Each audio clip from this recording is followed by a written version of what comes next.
And welcome to Pen Vicarage. Lovely to see you. Hope you're well and cheerful. And as always, thank you for being with us for our Bible reflection for today as we continue through Hosea. And we had a short chapter in chapter 3 yesterday. We have a longer chapter in chapter 4. So let's get stuck into it. Hosea and chapter 4. Hear the word of the Lord, O people of Israel, for the Lord has an indictment against the inhabitants of the land. There is no faithfulness or loyalty and no knowledge of God in the land. Swearing, lying and murder, and stealing and adultery break out. Bloodshed follows bloodshed. Therefore the land mourns, and all who live in it languish, together with the wild animals and the birds of the air. Even the fish of the sea are perishing. Yet let no one contend, and let none accuse, for it's with you is my contention, O priest. You shall stumble by day, the prophet also shall stumble with you by night, and I will destroy your mother. My people are destroyed for lack of knowledge, because you have rejected knowledge. I reject you from being a priest to me. And since you've forgotten the law of your God, I also will forget your children. The more they increased, the more they sinned against me. They changed their glory into shame. They feed on the sin of my people and are greedy for the iniquity. It shall be like people, like priests. I'll punish them for my ways and repay them for their deeds. They shall eat but shall not be satisfied. They shall play the whore but not multiply, because they have forsaken the Lord and to devote themselves to whoredom. Wine and new wine take away the understanding. My people consult a piece of wood, for then divining rod gives them oracles. For a spirit of whoredom has led them astray, and they have played the whore, forsaking their God. They sacrifice on the tops of mountains and make up offerings upon the hills, under oak, poplar, and terebinth, because their shade is good. Therefore your daughters play the whore, and your daughters-in-law commit adultery. I will not punish your daughters when they play the whore, nor your daughters-in-law when they commit adultery. But the men themselves go aside with whores, and sacrifice with temple prostitutes. Thus a people without understanding comes to ruin. Though you play the whore, O Israel, do not let Judah become guilty. Do not enter into Gilgal or go up to Beth-aven, and do not swear as the Lord lives. Like a stubborn heifer, Israel is stubborn. Can the Lord now feed them like a lamb in a broad pasture? Ephraim is joined to idols, let him alone. When their drinking is ended, they indulge in sexual orgies. They love lewdness more than their glory. A wind has wrapped them in its wings, and they shall be ashamed because of their altars. And this is the word of the Lord. Thanks be to God. Stirring stuff. Well, I think just the book of Hosea is essentially about God's love and God's relationship with his unfaithful people, which comes through quite clearly in this. And in the first 3 chapters of Hosea, we've had the relationship between God and his unfaithful people. The love of God and his unfaithful people has been a bit like the love of Hosea to his unfaithful wife. That's what you had in verses 1 to 3. Now there's like a change, really. There's a change of object lesson. And instead of being like Hosea and his wife, now it's a bit like a court of law.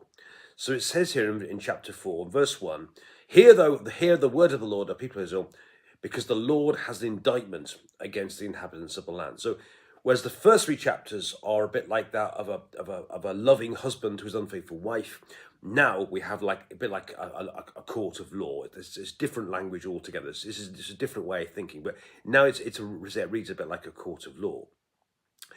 And God says, I have a contention with I have an indictment against my people. He goes on to say that the land is, in verse 4, the land mourns. All who live in it live in anguish, together with the wild animals, the birds of the air, and even the fish of the sea are perishing. So the land is in a mess. But why? Who is responsible? Well, essentially, he's saying the people are. And he says, he says there is no faithfulness, loyalty, or knowledge of God in the land. Now, what's interesting is in the book of Micah, what says, what does the Lord require of you but to act justly, love mercy, and walk humbly with your God? And yet he's saying here, Hosea is saying, there is no faithfulness, there is no loyalty, and there's no knowledge of God in the land. So instead of act justly, love mercy, walk humbly with your God, you have no faithfulness, no loyalty, and no love. That's the state they got into. And to kind of itemize it a bit more, look at verse 3, compare verse 3 with the Ten Commandments. So instead of that, you have swearing, as opposed to not taking the Lord your God in vain, lying, instead of not bearing false witness against your neighbor, murder, you're not supposed to do that, stealing and adultery, things you're not supposed to do, all explicitly mentioned, Exodus chapter 20, 10 Commandments. So the Lord requires to act justly, love mercy, walk humbly with your God. The Lord requires faithfulness, loyalty, and knowledge of God. He gets none of those things. It said that the people have completely turned their back and gone other ways and have flagrantly disregarded God's laws and gone against what God wants. So that's what's going, and that is saying that is the reason why the land is in a mess. He then goes on to say, okay, the people have gone, the people have gone astray, that the people are a mess, but who's responsible for that? And this is the point when I keep my dog collar when I'm truly off. It says here, let no one let no one contend, let no one accuse.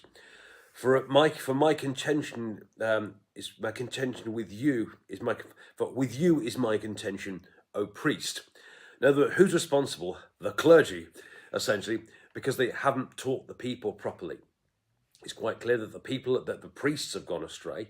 They haven't taught people the knowledge of God, and because the priests have gone astray, so the people have gone astray. So the land's a mess. Who's responsible? The people. The people have gone astray. Who's responsible? The priests, because the priests themselves have turned their back on God. They haven't taught the people properly. Therefore, the people have no knowledge, which is why the people have gone astray, which is why the land is in a mess. So he says some very, very harsh things here against priests. And there's a very, very stark warning, dare I say, to those of us who are priests and teachers in the Christian church today, to make sure that we are teaching God's word, that we are telling people what God's will is, because there's a danger if we don't. Because he goes on to say, like, so the priests so become the people, and as the priests have gone astray, so the people have gone astray as well. And the people then find themselves, what they've gone to is instead of God, they've gone to a wooden idol instead, which is useless, and they've changed their glory, turned their glory into shame. He says they will eat, in verse 10, they shall eat but not satisfy, they shall play the whore but not multiply, because they have forsaken the Lord to devote themselves to whoredom.